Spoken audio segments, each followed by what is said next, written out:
Whoa. Did your screen go black? I think the devil just came into me. Did your screen just go black? Yeah. Did I go black? No, just me. It's the devil. The devil is fully inside you. Oh my God. This is like full on. Oh my God. No, don't say it. No, whatever you're going to say, I'm not going to like it. No, don't. No. Don't say anything else. No. Demon, come out of her and come into me. I can take it. Okay.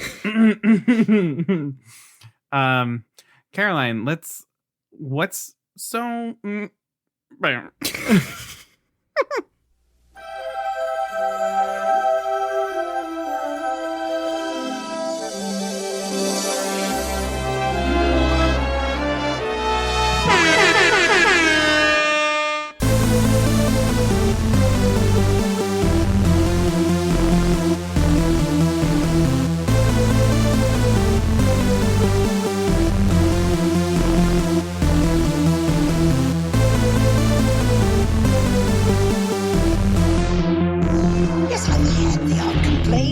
But on the whole, I've been a saint to those poor unfortunate souls.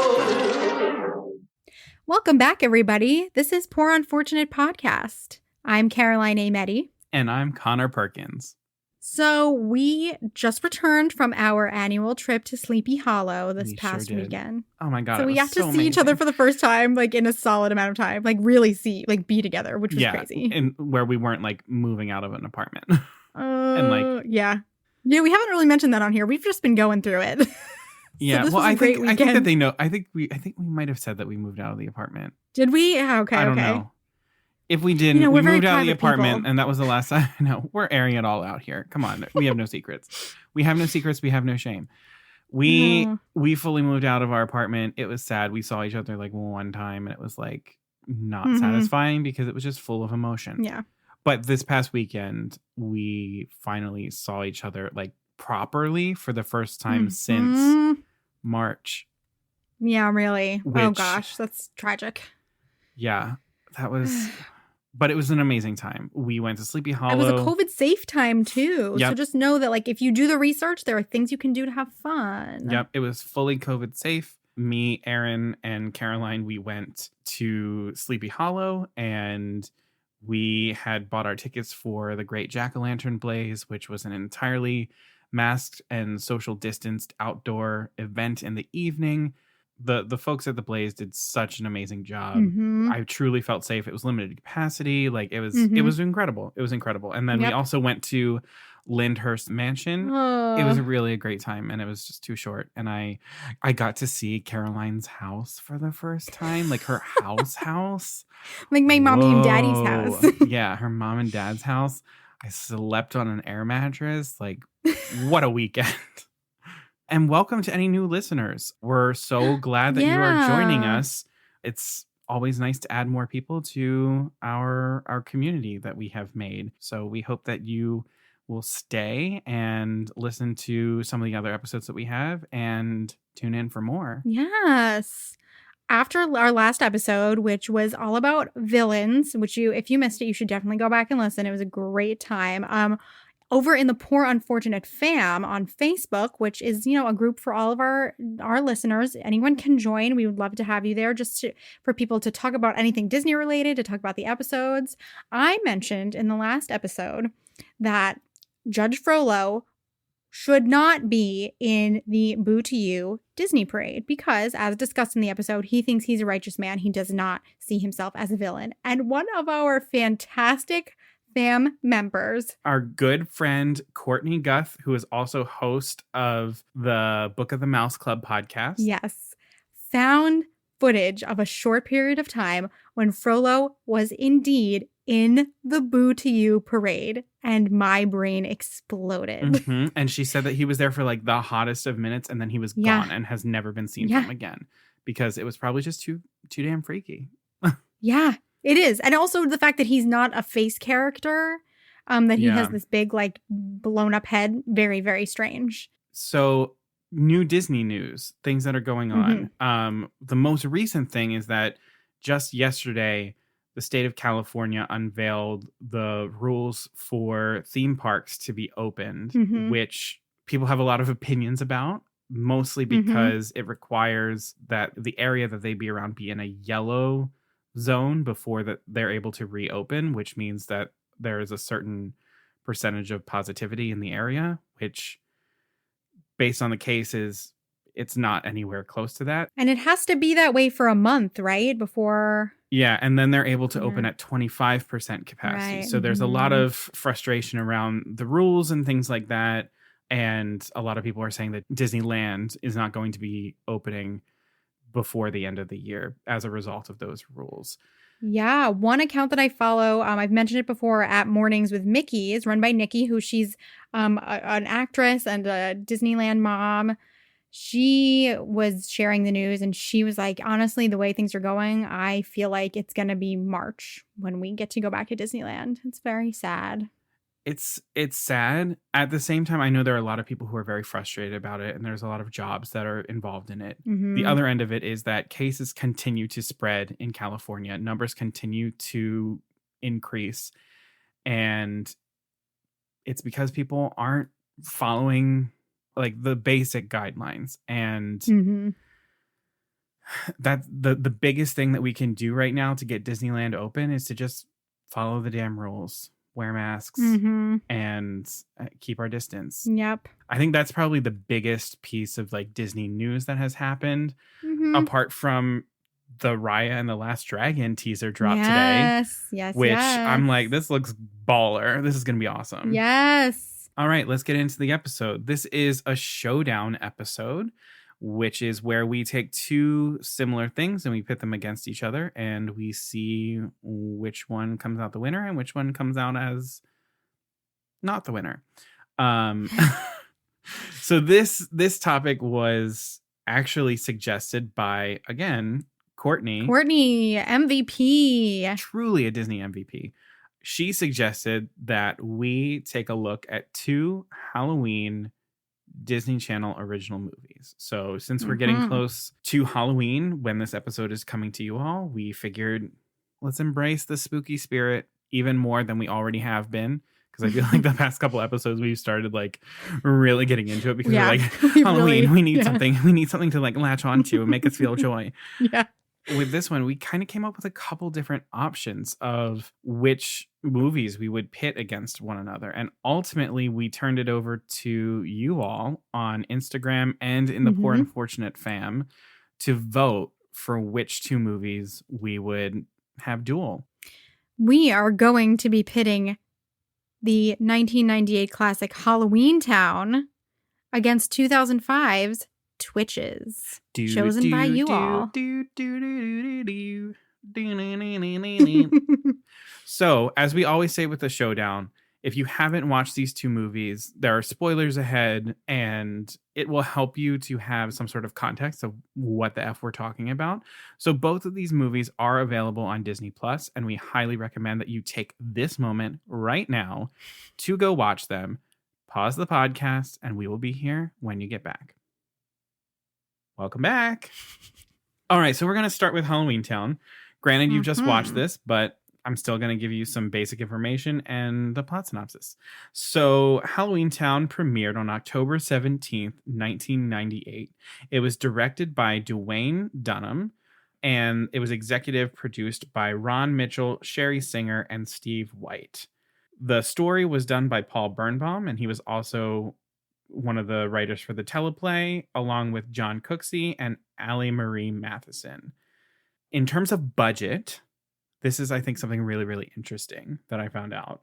Originally, the budget for Halloweentown was going to be between $20 and $30 million.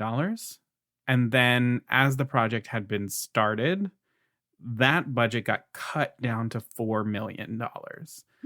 And the movie stars Kimberly J. Brown as Marnie, Debbie Reynolds as Grandma Aggie, Judith Hoag as Gwen, Marnie's mom, Joey Zimmerman as Dylan, and Emily Roski as Sophie. Yeah. So this is my fun plot synopsis for the movie. Let's do it. Because you know how I love to do plot synopses of movies. We love. All right, so here we go. It's Halloween night, and in her typical 13-year-old point of view, Marnie is imprisoned by her evil mother who refuses to let her 3 children, Marnie, Dylan, and Sophie, celebrate Halloween. But when the eccentric and fabulously dressed Grandma Aggie, aka Debbie Reynolds, comes to visit, Marnie learns that she is a descendant of the famous Cromwell witches. Adorned in the most unrealistic Wiccan costume you'll ever see, and child's picture book in hand, she hitches the ride on an actual school bus to follow her grandmother back home to another dimension where all the goblins, ghoulies, and pumpkin people with normal human arms live in peace from the mortals. Marnie, along with her 2 siblings, take it upon themselves to seek out their grandmother in this strange land that looks a lot like St. Helens, Oregon, to start her training as a witch and uncover an evil plot to turn all the friendly ghoulies into real-ass monsters that are out for vengeance against the mortals. There you go. All right. So Twitches was originally released on October 14th, 2005. And Twitches, of course, stars Tia and Tamara Mowry, stars of Disney Channel already. There are other people who are in this movie. I feel like they're the most important, but let's see. Oh, you might know Jennifer Robertson if you watch Schitt's Creek. Let's see who else. Patrick Fabian, Pat Kelly, other people. But the stars are Tia and Tamara, let's be clear. Twitches is based on a book series, and there were 9 books in the series already written when this movie was released. And the series is by H.B. Gilmore and Randy Reisfeld. Twitches was directed by Stuart Gillard and written by Melissa Gould and Dan Berenson. Executive producers were Carla Singer, Joan Carson, and Kevin Lafferty, which that's fun because it's 2 women and a guy, which I'm like, love that dynamic. Love it. The budget of this movie was $20 million. I'm trying to withhold my judgment, until later, okay. What happened to that $20 million? It all went into the terrible CGI. I like to say before my little summary, if you don't want to listen to the summary, if you want to know what Twitches is, just add together The Parent Trap, Harry Potter, Hamlet, and a teeny little sprinkle of Wicked, and you've got Twitches. Here's my synopsis. Cameron and Alex could not live more opposite lives on the day of their 21st birthday. But a chance, or more like magically divined meeting, leads them to discover that not only are they long-lost sisters and twins, but they are witches. As they discover their powers, they have lots of magical powers, but Alex with the gift of knowing through writing and Cameron through art, they also discover that they are the lost princesses Artemis and Apollo of the magical realm Coventry. And it is up to them to save Coventry from the mysterious darkness that nearly killed them at birth and now threatens to destroy the realm. Ooh. All right. So we're going to look at these in terms of their strengths and weaknesses, and then we're going to figure out which one we think is, our Halloween DCOM winner. I'm going to start with some of my strengths. So sure. Halloweentown was one of the very first Disney Channel original movies. It was actually the 4th one that they had ever made. Originally, it was shopped as a darker show for NBC. And eventually, when NBC passed on it, it was kind of carried over into Disney, where they were like, hey, we want to do it, but we want to do it for kids and families. So when they gutted their budget down to $4 million during the process, instead of leaving the project, they were determined to keep going and finished it, and finished filming in 24 days. So that is one thing that I will attribute to a strength of this movie, given the kind of incredible hurdles of what this idea was to what it has actually become, and all of the hurdles that they had in between.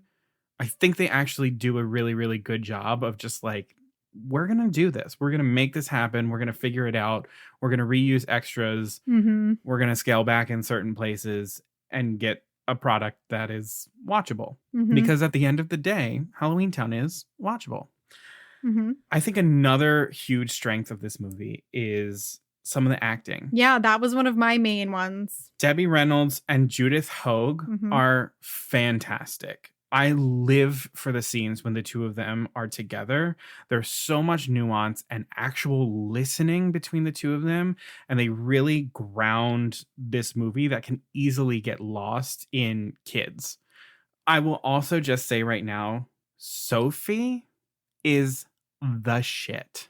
She's iconic. This child is probably like the most helpful person in this entire story. She can do magic. She has a brain. She has common sense. She can think on her feet. And when the bus pulls away and she's just there and she just like waves at them. She's like, hi. Fantastic. She's like, oh, I hey. snuck away too, and I didn't get caught by anyone, and I didn't get caught by you guys who were sneaking away. I just got on the bus. So like, I'm boss. I feel like that's the point where the like pixelated shades just descend on her eyes. Yeah, exactly. And the bass kicks in. Exactly. She is a vibe for sure. She's a vibe.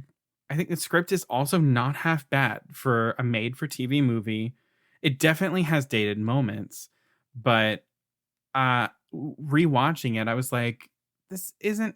I've watched this movie 3 times so far this Halloween, and wow, I know, once by choice, once again by choice, but to laugh at it, and then once for this.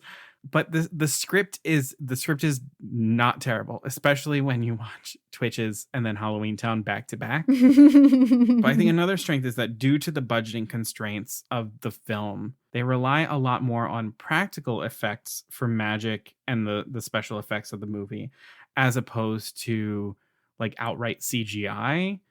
And I think it helps give the movie more of a timeless feel, in the same way that you think of, you know, Wizard of Oz or something like that, where they're looking to make the magic that happens real. And so therefore, when the movie ages, you don't run into the problem that you end up having with Twitches, where the CGI becomes so incredibly dated. And when you rely on nothing but CGI, as time goes on, the movie suffers for it.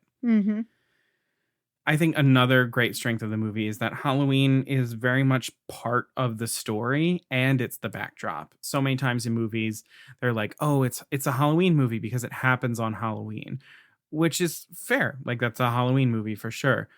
But this one is like, it happens on Halloween, but Halloween is directly a part of the story, which I think helps create a more cohesive vibe for the movie, and why it's considered a classic Halloween movie on Disney Channel.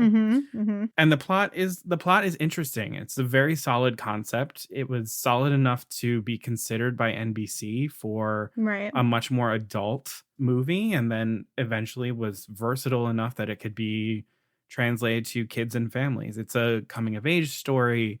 There's comedic moments, there's adventure, fantasy moments. And I think all of it comes together in a really good way in terms of the actual plot of it. So I agree that I think the strong point of this movie is the performances. I think Kimberly J. Brown is a star. I remember reading about them casting this role, and they had talked about that they were visualizing because they knew that they had Debbie Reynolds in it already. And they were like, you know, we were kind of just picturing a different kind of looking actress for this role. And then Kimberly walked in and just was Marnie. And I really feel like she gives me this like younger, like Jodie Benson vibe. I just feel like she's wonderful. And also the actors playing Dylan and Sophie they're fantastic. It's such wonderful, I was going to say child actors, but they're just wonderful actors. The cast makes the movie for sure. Like Robin Thomas, who plays Calabar in the City Hall finale scene, my man blew out his voice for like an entire week because he was just trying to just like give a big old performance for the finale of the movie. And I always have to shout out those moments, because when you're giving your all to a fantasy, I will always respect you. And he really was. For me as well, one of my markers of like some of my favorite Halloween movies are how quotable they are. And this one is definitely quotable. Like Hocus Pocus is super quotable, and Halloweentown is very quotable. Some of my favorites include Nobody around here really appreciates my taste in weird stuff. And I haven't watched this movie in quite a bit. And I forgot. I was like, wait, that was me when I was a kid. Like, I was obsessed with mummies. And as we've discussed, like the hanging body in the haunted mansion. And I'm just like, oh, what a vibe. Yeah. Also, Connor has mentioned this quote to me in like a real life context. And then it came up in the movie. And I was like, oh, magic is really very simple. All you've got to do is want something and then let yourself have it. Lots of other quotable moments. I love that moment. That I think, I mean, also like thinking about Halloween, like Rocky Horror too. Like I like to be able to quote my Halloween movies. And in terms of when you were talking about the production, like I totally agree. I have so much respect for what they did on that budget. And I also think this really, in the same way, it reminded me when we were talking about the Haunted Mansion, is this hit, I think, a really nice balance between goofy and scary. I mean, for me, you can always lean a little bit more on the scary, but it's a kid's movie. Always. But it really struck me when they're in Calabar's office and like the pincushion receptionist comes in. I mean, what a creative and wacky costume and idea for a character. I'm ready to push that bitch out a window. Listen, but her outfit's fabulous. I'm like, you are obnoxious. Also, that weird like bat creature thing. I'm like, what is going on she's scary. Here? Apparently, Kimberly J. Brown took that bat creature. Like that was one of the things she took from the set, and I'm like, why? I would never want that in my home. Of course. And I also love, and I will bring this up again more so with Twitches, but this movie 100% passes the Bechdel test. So claps for that. We love to see that. Yeah. And for those of you who don't know what the Bechdel test is, the Bechdel test is attributed to Alison Bechdel, who is a graphic artist who wrote Fun Home. And the rules of the Bechdel test is the movie, piece of art, whatever, has to have at least two women. Those two women have to talk to one another. And then the third step is that they have to talk about something other than a man. So that's a fun thing to sort of like run through your favorites. And you're like, yeah. And I just think about certain things in the production too, like the way the movie theater looks, the way that sweatbox scene looks, that are just imprinted in my mind from childhood. Like they're very iconic. The movie theater scene, I think, is like some of the best work that happens in that movie. It's very disturbing. It scared me as a child. And I honestly, that's I think what I wanted. I wanted more on that and less of the like.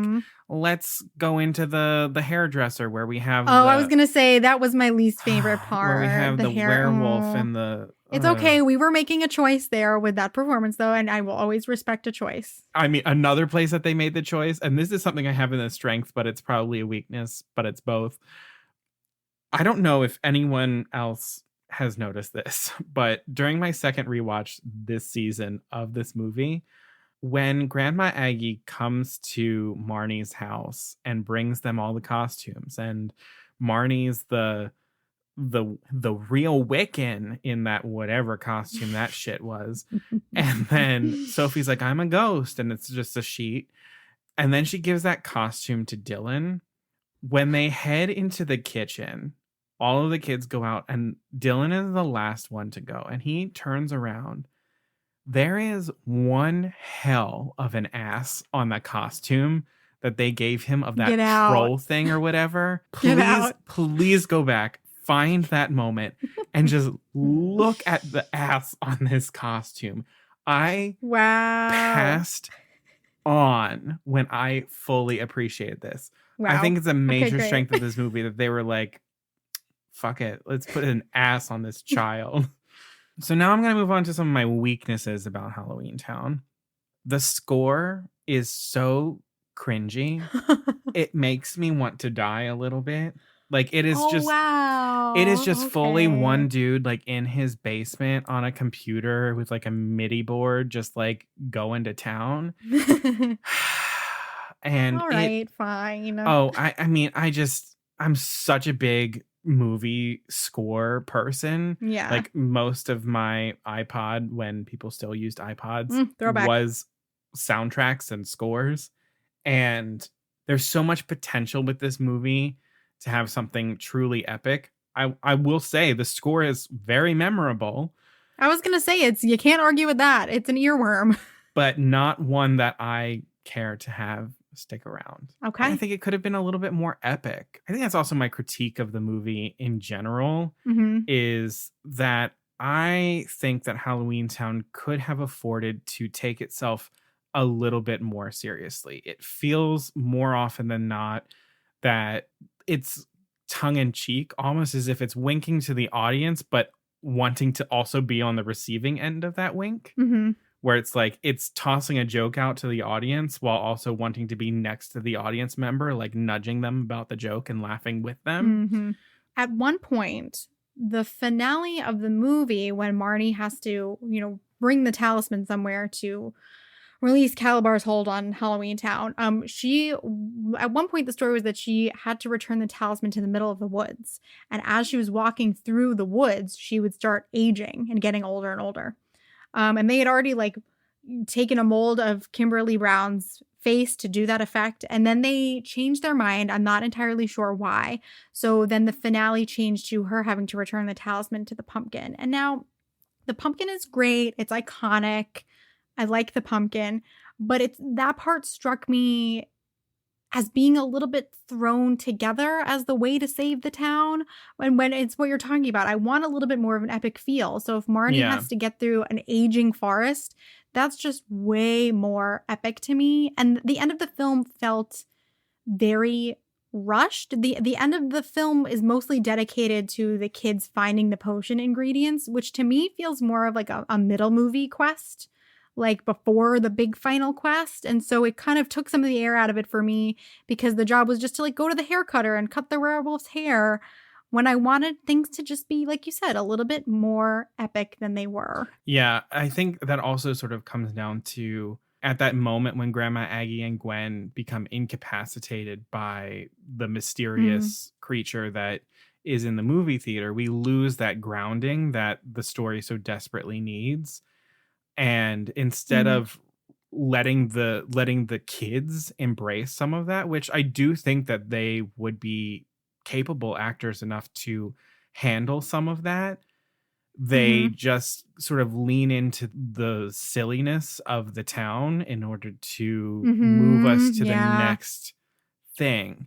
Where I think what actually the movie could really benefit from is really letting Marnie sort of come into her own, to take things a little bit more seriously, to sort of understand the gravity of some of actions and consequences and things that are said, in order to round out her character in a really nice way. So that when she has that moment of realization with Gwen at the end of the movie, where she's like, I'm sorry, there were things about Halloweentown that I didn't fully understand, blah, blah, blah, blah, blah, blah, blah. Yeah, exactly. That could have a little bit more oomph to it. Oh my God, I'm going to say this. I think that Marnie is a brat. No, stop. I think she's a little bit bratty in the way that she is portrayed. And You think she's a brat, but you don't think Merida is a brat? This is too much for me. Shut up. I think she's a little bit bratty. She's not good at magic at all. It feels like this movie sort of just happens to her, and that she seldom takes charge of anything until that very end moment. And this kind of goes back to what we were saying. It's that ending moment would be a really great moment for her to be like, I have to make this happen. I have to be the adult. I have to look out for my siblings, and I have to save the day, as opposed to being like, well, we're going to go out and we're going to find these ingredients and that sort of thing. And then we're going to get to the thing. I don't even remember what the spell is. I'm going to look to my little sister, who, thank God, she's got some sort of photographic memory shit, and she saves the day. If it wasn't for Sophie, that talisman would be fully off right now. Oh, yeah. No argument that Sophie has saved the day. Yeah. But she does say to Sophie, she's like, I'm your big sister. I'm going to make sure it's okay. She says it. She says it, but I want to see her do it. That's the thing. It's I want to see her in a little bit more peril than... That's why the forest would have been such a good idea. They dropped the ball on that. It would have been. I think Kimberly J. Brown is fine. I just think Marnie is the least witchy witch. But that's what I like. And she's not a very fun protagonist. It was for all of us growing up who were like, I'm an average girl, but I want to feel special. So we all vibed with her. But she wasn't. She ultimately wasn't all that special. Well, that's reality. Sophie was the special one. And then I also Oh, think that man. Dylan can be pretty heavy-handed. Like, Well, I actually enjoyed Dylan, but my problem was I didn't need him to have powers at the end. It kind of bothered me that to finally actually defeat Calabar, they needed a boy. Didn't enjoy that for me. I needed that to be all the women up there and that be enough. And he can be a human and he can be him and he can have things to contribute as an intelligent person, but he doesn't need to be magical and we don't need him to save the day. That I really agree. bothered me.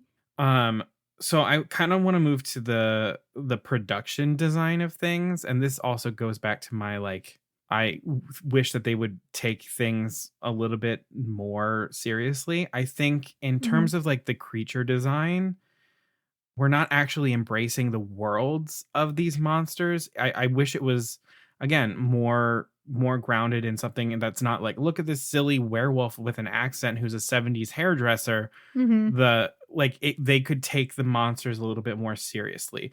The designs of the monsters themselves seem pretty juvenile, and then it makes parts of the movie feel cheap and kitschy. Like, you have moments where a monster has a elaborate monster face, but then just straight up human arms and hands. Like when they're in the gym sequence, there's like this full on like ogre with this crazy face and a tank or the top, pumpkin people but with then the arms. his arms are just like very obviously and fully human arms and hands.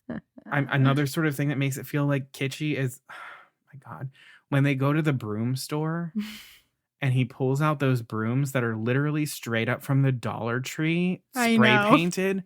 I was like, come on. But they only had 4 million. But come on. I would rather them like go out into the woods and grab like a really big log and tie a bunch of like little twigs to it. I'm like, that. I know. I do agree. That feels more fun than like, this is a neon pink broom that I got from Dollar Tree in a bundle of 2.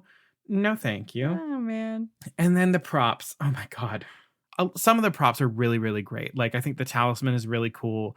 The sort of like weird baby rattle thing that like Aggie whips out at the last moment. I'm like, what is that? I'm like, I don't know what that is, but sure, I'm game for it. Also, the bubble toil and trouble microwave is cute as well. Very clever. That's fine. But listen, I will never, ever, ever forgive this movie for Grandma Aggie pulling out a straight up picture book, like a child's picture book of Halloweentown as the bedtime story, and like her reason for this town being proof of like being real. And then they're going through this book, and Marnie, a 13-year-old, is like, this is the coolest book I've ever seen. I looked carefully. In the pages of the book that we do see, there is only one sentence that is written. And this is what that sentence says. Quote, Halloweentown is a special place, unquote. I'm like, I will never forgive them. Listen, she has been sheltered from the world. It doesn't take much to impress her. Let's let the book have a little bit more meat. Like, let it be a collection of short stories. I don't know, something. But I'm like, we opted with the picture book route. And then with the script, there are just some really odd lines that happen. Like some things that just like didn't work. For example, when they're in Grandma Aggie's house and Sophie is there and she's cooking the witch's brew, she goes, "Are you cooking chowder, Grandma? I like chowder." I thought that was so funny. And I'm like, I look around. Granted, I'm watching this movie alone. I'm like looking around. I'm like, is anyone here seeing this? Like, what the but you know what just happened? I definitely thought it was strange, but at the same time, I'm a babysitter. I'm around kids all the time. Kids do say weird things like that. They sure do. I feel like this is something that like happened chowder? in like a script meeting where they're like, "Are you cooking chowder, Grandma? I like chowder." And they're like, "That's a keeper." And someone else was probably like, "I don't know if this is really working," but they just sort of like wrote it and they're like, "No, once we wrote it, like it has to stay." Like someone probably fought. Chowder, hey. Someone they probably were on fought to keep that line. A time crunch. Or either that or like they were like, "We need a line." And they're like, just saying like, "Are you cooking chowder, Grandma? I like chowder." Like, I don't know, but whatever it was, it but was honestly, fully though, the wrong I choice. wouldn't trade it for the world. I wouldn't trade it for the world. Oh my I God, love it. it's so bad.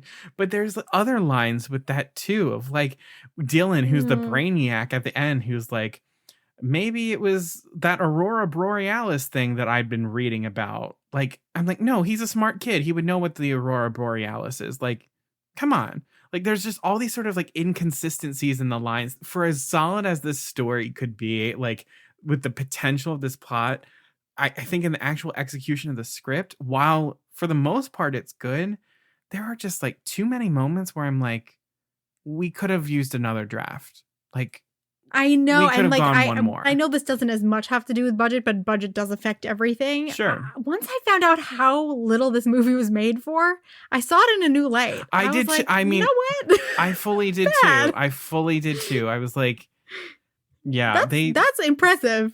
Yeah. So that's where a lot of my respect comes from. It doesn't excuse any of the weaknesses that I still see in it, but I will give them respect. So that's pretty much everything that I have on Halloweentown in terms of my strengths and weaknesses. There's one more that I will add. It is so white. I know. I have it written down too. It's and it's the same problem we always have where we're like, excuse me, this is a made up world. Yeah. You could have done anything. Yeah. There is no excuse. Yeah. There's not a single person of color in any sort of substantial role in this movie. This is after Rodgers and Hammerstein's Cinderella, Wonderful World of Disney. Oh, I have a note on that. Actually, you know what? I think that's the perfect segue if you are ready. I'm ready. I feel like the linchpin of this podcast is becoming Rodgers and Hammerstein, Brandy, Cinderella, and I'm fine with it. Yeah, absolutely. That is the cornerstone of this podcast. Yeah, it really is. And so this is what I was thinking. So Brandy Cinderella came out a year before Halloweentown did. So granted, Twitches came a bit later, then we were by 2005. But so as we have said, Halloweentown is a $4 million budget, which is impressive. Then we have Brandy Cinderella, which was made a year earlier on a $12 million budget, which now that I have something to compare it to, that's really impressive. Like that what they did on 12 million. So we have the bar there, as we've talked about before, in terms of diversity, in terms of budget, in terms of quality. So then we go to Twitches, which had a $20 million budget. And I am a little confused about that. That was really shocking to me. So Twitches. I'll start with the things that I think were going right. I think from what I've learned about the book series, I think it was a good call to make that book series into a Disney Channel movie. It was calling for it. And I really love that on the cover of these books, we've got two white girls and they were like, no, Tia and Tamara are going to play them. I fully agree. Like when they acquired the rights for the book series, like they wanted Tia and Tamara. They wanted them to do it. And I loved that Cameron is adopted as well, of course, because they've been separated from their real parents. I was adopted by a black family. Like it doesn't have to be the black girl adopted by a white family. Yep. And they're rich. They're a wealthy black family. I'm like, this is important. We see blackness so much in this movie, and we see it in so many different ways that it's really, I think it's doing something really, really great that I honestly don't feel like a lot of other Disney Channel original movies were doing or even still do. Yeah. Yes, I agree. One of the writers, Dan Berenson, he has also written for Sabrina the Teenage Witch, Wizards of Waverly Place, Halloweentown High. So we're like, okay, like we're already in that world. And I enjoy, and this is of course partially due to the book that it's based on, but I enjoy that we've taken some solid stabs at least at more of a deep dramatic storyline. There's a lot of Hamlet stuff going on in here. Phantos is, of course, just a lot like Claudius. I like that we're just going with some more adult themes of like, he's their father's brother, but he's kind of got a weird thing going, like a weird vibe going on with their mom. Then we have Karsh and Ileana, who are very much Rosencrantz and Guildenstern. So I like it. And we're going with some more dramatic themes here of people having the sight and them knowing about their past coming through their art. I like that. I enjoy that. I also, for me, this is a little bit different for me because I watched Halloweentown a ton as a kid. This, I don't really think I watched Twitches anytime around when it came out. Oh, I watched it like when it premiered. I was thoroughly excited for this movie. But then when the movie started, there were other parts of it that I was like, I remember this. But when the movie started, I was like, I don't have any connection to this. So again, I think that the influences a little bit. I also enjoy, and so this will end up being in a way a downside for me in the way that we're looking at these films. It's fun for me just because there are so many classic just Disney Channel original movie moments where you have to have a mall scene. Yep. You have to have like a diner like burger scene. Yep.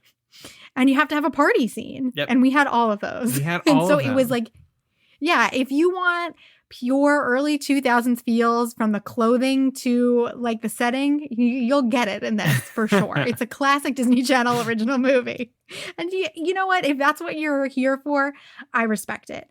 I love Tia and Tamara. I didn't realize how old they were when they were filming this. So they were 27. So they're our age now. They're our age. Yeah. So for a minute, what the hell are we doing? I know. I was like, oh no, wow.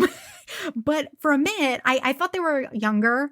I don't know why I didn't do the math with the years. And I was like, oh my gosh, like give me acting. They produced tears several times in the movie, but then I'm like, oh, they're 27.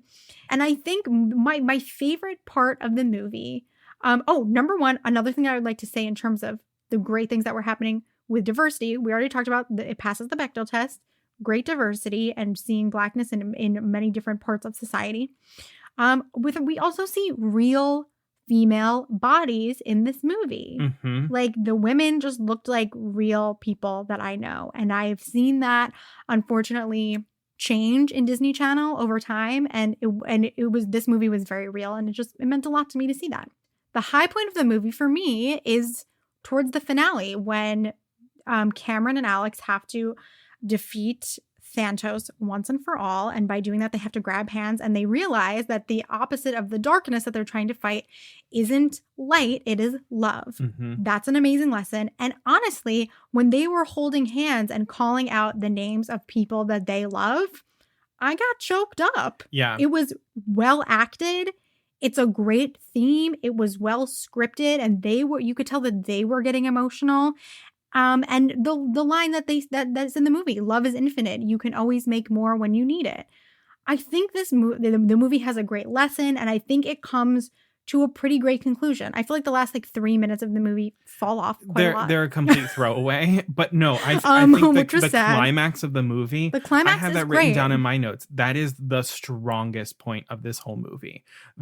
Tia and Tamara, I love them as actors in this movie. Even in the moments where they're just doing the pure comedy, the teen movie stuff, they're still doing such great work. And there are moments where they allow that teen comedy to sort of just sit in a little bit of a deeper place. Take a very surfacey script and bring it a little bit closer to the heart. I think actually a lot of the actors do that in this movie, where they really kind of take the script off of the page. Oh, okay. Oh, I think Cameron's mom does a very good job at that. Oh, okay. Do you disagree? You fully disagree. Okay. Let me explain. This ties into the fact of what I said before, in that I don't have a lot of memory of this. So the first few minutes of the movie put me off a lot. I was like, this is a cheese fest. Everybody warmed up. I warmed up to it. I ended up liking it way more than I did at the beginning. But I felt like a lot of the other acting outside of Tia and Tamara was and again, I know it's with zero judgment at all. It's a Disney Channel original movie. You know that the audience is youth-based. But a lot of it felt super unrealistic to me. I think Lucinda's a good one though. Lucinda's great. Very grounded. But my problem is the acting for me got to the point where it felt a little bit off the rails, especially with Karsh and Ileana. Oh, Karsh and Ileana. Where it was dragging the movie down. I dismissed them. Also, I understand. You've got two talented actors and you're like, you guys, at the end of the scene, go for it and we'll see what funny bits you can come up with. That works with maybe like longer movies where maybe you can have more adult humor.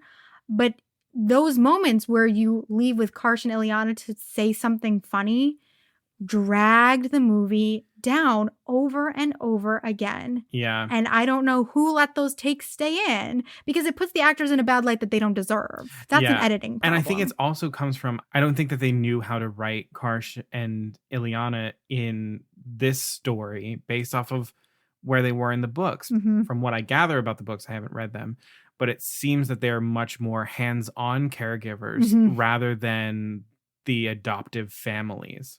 I could be completely wrong, but in the way that I'm understanding it from the synopses that I've read of the books, that they aren't the sort of like goofy characters that we get. And I'm okay with, for a 90-minute movie, doing that. But they needed to put more effort into the writing and just like not leave it completely up to the actors to put all of the humor in if you want them to be funny. Yeah, I think that's my biggest complaint about this movie is like I actually do come from a place where I have a lot of affection for this movie. I remember when it came out, I remember really, really loving it. I loved watching Sister Sister with my two sisters when we would come home from school, and when they announced that Twitches was happening and it's about, you know, witches in the real world on Halloween, I was like, cool, this sounds like awesome. And I remember watching it and hoping when the Disney Channel original movie, like stuff was all happening, that the movie that would play afterwards would be Twitches. Rewatching it, my biggest disappointment is that script.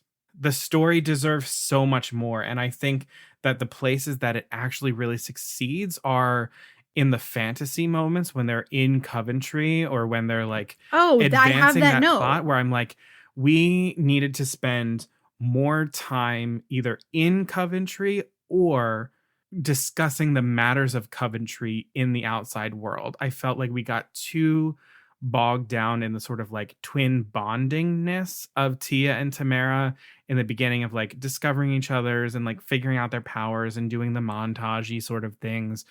I would have rather seen them grapple a little bit more with the themes of the darkness, because I think what ultimately comes out of it, of like Cameron getting to the point where she's just like, absolutely not, I'm out. I'm not going to risk what I have over this. I think when we get to that point, that's when the movie really starts to like pick up for me, and it feels like it sort of like was at a halt until that moment, and then we're like, okay, now we're starting to hurtle towards an ending, towards that climax that's really good. But I wish that some of the moments that happens with the Cameron like I'm out moment, I wish the buildup happened earlier. I felt like we had to wait too long to get there. I think for me, that's why this, to me, doesn't necessarily feel like a Halloween movie. It feels like a Disney Channel original movie. And I'm thinking, I'm like, I know that part of, because we said this about Halloweentown as well, I know part of it is just because we're older. And so we want more themes that rely more on heavy subject matter and magic. But I have that note as well. I said I would have leaned more into the world of Coventry rather than like the early 2000s mall vibe. But that's a Disney Channel original movie. And so I don't know. I can't remember exactly why I wasn't into this. I guess I missed the boat on this one as a kid, which is strange because my number one favorite genre at that age was this kind of like someone discovering they're a secret princess. And like, that's all I ever read. I don't know how you missed this. I know. And I was looking at like their necklaces, and I'm like, wait, I would have needed. Like, yeah. I was like, I would have needed those necklaces. I would have been totally into the like secret, like sort of magical medieval world in her closet. Like that would have been my jam. So I don't know why I missed it. And I'm wondering if in 2005, October 2005, we were in seventh grade, I think. We were in 7th grade. And so I'm wondering if we had leaned a little bit less on Disney Channel movie mall vibes. If I would have been able to latch onto it as someone who is about to be a teenager. I'm wondering if that would have made it a little bit more, like we were talking about before, a little bit more timeless. Yeah. And something that you can get into year in and year out and come back to at Halloween. Well, see, I think this is one of those ones that sort of falls in in the category of Halloween as the backdrop for the movie, but not what is overtly happening. Right. Which I think that those movies are really valid. It does sort of complicate things in terms of like, is this a Halloween movie or is it not? I would peg it as a Halloween movie because I do think that there are enough Halloween moments to it. But I definitely think, and I actually had this as one of my sort of strengths of the movie, is the fact that it's not overtly Halloween in the way that there are like monsters and goblins. It seems like Halloween and its tie to that is a little bit more subtle and complicated. And it's a fantasy with Halloween as a part of it.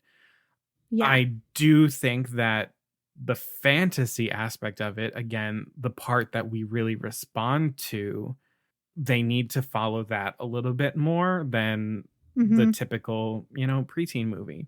I think I would enjoy a remake of this movie because we could take that chance and go a little bit more into the deeper fantasy themes. And Tamara was doing an interview where she said a fan had messaged her once and was like, you guys need to make Twitches 3. Chloe and Hallie need to be like your daughters. And that is the thought that had crossed my mind when I was watching this. I was like, let's remake this with Chloe and Hallie. Yeah. I'm ready for it. And I think it would be really great and a little bit more sophisticated. And we can actually rely less on CGI. I think that's one of my biggest things is I feel like they blew their entire budget on really mediocre CGI that doesn't hold up. And I think that's why there's more of that timeless feel with Halloweentown, because like it feels more concrete. It feels more real. I will say another one of my strengths for Twitches is the score. The score actually feels like it's produced here. There are certainly moments. It doesn't feel like it's produced in any sort of like really, really meaningful way. I think the music. Did I hear Hilary Duff also in one of the songs? No, you heard Allie and AJ singing Rush, which, if nothing else, Allie and AJ. God, we got Rush by Allie and AJ out of this movie because that song is a bop. It is a full on bop. Right. It was Allie and AJ. Yep. No, that is literally in my notes. I was like, the score is great. Also, Rush. Rush. Yeah. Yeah. This weird thing happened to me, and I'm just going to come clean with all of you listeners. I was never a person who watched Halloweentown religiously as a child. I actually don't even think I really watched it as a child because my parents, I don't think, particularly cared for it. We were a strictly Hocus Pocus family. Oh, okay. That is the way that we did things. Like, it was Hocus Pocus or bust. Oh, I see. You know what? I guess I watched this a lot because I wasn't allowed to watch Hocus Pocus, so this was my Halloween movie. Halloweentown was not our Halloween movie. I think the first time I watched it was actually when I was like older, high school even. Interesting. So I don't have the sort of like childhood familial attachments to it. I had more attachments to Twitches. And so when we were originally thinking about doing Halloweentown versus Twitches, my gut was like, oh my God, they're going to make me say that I like Twitches more than I like Halloweentown, and I'm going to get gunned down in front of my parents' house by one of our listeners. And this was even after this season. I had watched both Halloweentown and Twitches. I was still like, yeah, Twitches, it does it for me so much more than Halloweentown. But watching Halloweentown and Twitches from this perspective of like, what is working, what is not, factoring in some of the like context around these two movies, I have to say, I do think that I can declare at the end of the day that Halloweentown is a better Halloween movie. I would agree. I do think that it is actually the superior Disney Channel original movie in this case. As much as my gut was telling me, I was like, oh, Twitches. I don't think it is when I look at it this way. Yeah, I agree. That's what I put, is that like for Halloween feels, Halloweentown wins for me. And in rewatching both, there are a solid, unfortunately, amount of cringe moments in both of them. So many cringe moments. But Halloweentown has a couple of fewer ones for me. So I mean, feel like maybe one fewer cringe moment. Like, probably, I mean, both have cringe moments. The moment in Twitches when they go, whatever loser, to the bad guy with the hand signals. No. No. Lordy. But what I will give them both is I love that they're both focused on women finding their destiny as witches. Like, and I found things in both of them that I can still vibe with as an adult. Like, I didn't suffer completely through either of them. And so I think they both deserve props for that. I think so too. I think that these two are also some of the better Disney Channel original movies that we have. I think that they also like they were doing something really special, really something offbeat in that they weren't the typical Disney Channel original movie of like the preteens and stuff. I mean, we do have that moment in Twitches with like the teens at the mall sort of stuff, but that's combined with something else, that there's something a little bit darker. There's something a little bit more. There's something more that is happening in the story than like say Stuck in the Suburbs or something like that. I also looked up Susie Q, which they always used to play on Disney Channel. And I think I found out that it's not 100% technically a Disney Channel original movie, but that's why I was obsessed with Susie Q when they would play it on Disney Channel at Halloween, because there was just something deeper going on. It was about a girl who passed away in a tragic accident and her ghost in the 50s, and her ghost is hanging around in the present day. That's what really makes a Disney Channel movie stand apart, when there's just that extra, I mean, I know I like dark things. So yeah, an extra little layer of depth, let's just say. I mean, and I think that they did this really well in some of those early Disney Channel original movies. I mean, I remember Don't Look Under the Bed, terrified. Both a lot of things Aaron really scared me. Like, it was really scary. I've only watched it one time. I think I can confidently say Disney Channel harken back to some of those first Disney Channel original movies that we had, because the gold lives there. Yeah. This Showdown was, I feel like our other Showdowns have been a bit more of like a landslide win.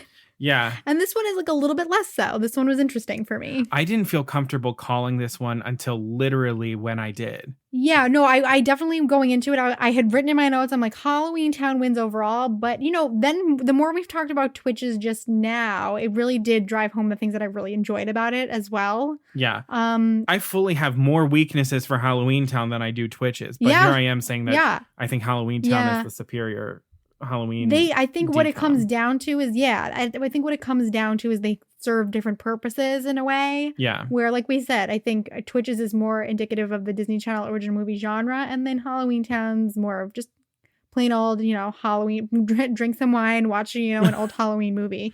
Yeah. That's what you're going to put on. Drink some wine, grab some friends, laugh at those cringeworthy moments. Pause it when you get to Dylan's like huge ass in that costume that Grandma Aggie gives, and you're just like, who is the costume designer who let this happen? Or also like let's shake the hand of the costume designer who just, like, no pun intended, trolled this kid. I don't know. Exactly. I don't know. All right, I don't know, I feel like that was a truly strange showdown for me. Like, it was very it wasn't. Usually it's like a SmackDown fight. I know. And this one just wasn't. I mean, I'm okay with that. People had voted on Halloweentown High versus Return to Halloweentown, I was fully ready to just trash Return to Halloweentown. I mean, we replaced Kimberly J. Brown as Marnie and just like acted like nothing happened. Like, no. Oh yeah, and Disney tried to say that she would like had a scheduling conflict, and she has come out and been like, no, I was available. I mean, Kimberly J. Brown, like, just for a moment, let's talk about Kimberly J. Brown. I love how much she loves Halloweentown. She loves it. She has her own Etsy shop where she like makes Halloweentown stuff. Like, good for her. There's something very Judy Garland-y about her too in that movie. I agree. Like, I think that's why I liked her as a kid and why I like her now. Yeah, there's something Judy Garland about her, but I just feel like she deserved a little bit better of a character. Okay. All right. So that's our showdown for you. We hope you enjoyed it. Let us know what you think about Halloweentown versus Twitches. And we really invite you to join the Poor Unfortunate Fam on Facebook, where we keep this discussion going and where you can meet other listeners and talk through some of your thoughts and share them with other people. Mm-hmm. And then on social media, number one, I would like to wish everybody a happy Halloween, because this is getting very close to Halloween when you're listening to this. We talked a little bit in our Disney bounding episode. We talked a little bit about Disney Halloween costumes. So I would love to encourage you to, on social media, preferably on Instagram, we are at Poor Unfortunate Podcast. On Twitter, we are at Unfortunate Pod.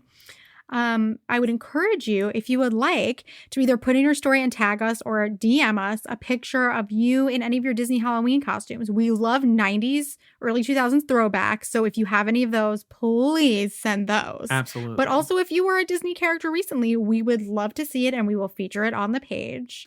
And then if you have any questions, you can surely email us. We are poorunfortunatepodcast@gmail.com. And as you probably know from listening to the podcast, it does take a little bit of money for us to keep this podcast up and running and coming to you. We have a PayPal. You can find the link in the episode description or in any of our bios on Facebook, Instagram, or Twitter. Truly, any little bit that you might be able to spare goes a really long way for us, and we would really appreciate it. Also, if you could rate, review, and subscribe, it helps us reach new listeners, which is awesome, and our way of spreading Disney joy to all of the people who need it right now. So yeah, that's my little favor I'm going to ask you. Yeah. So the last thing I'll leave you all with is that the next time you'll get an episode from us, the election will be over. So please remember to vote. Vote early if you can. Vote in person. Vote by mail. Whatever you do, please vote. Make sure that you have a voting plan. Bring some friends. Bring your family. Follow social distancing and mask guidelines. All of that good stuff. But honestly, this election is so fucking important. So please, please, please vote. I know that you're getting bombarded on social media and from every celebrity. And here's me and Caroline just adding our little 2 cents. We'll and just saying, join the cacophony. All right. All right. That's it. Keep smiling. Put your mask shining. on. No, Keep and you can always count on me. Stay safe and have a happy Halloween. Have a happy freaking Halloween. Don't let COVID-19 steal your joy. Yeah, nothing can take that. Nothing can take that from us. Just remember that. It is Halloween. And you can dress up and stand in your kitchen all day and it's still Halloween. I love it. Love it, love it, love it. All right. So until next time, Beluga Savruga, bitches. Bitches.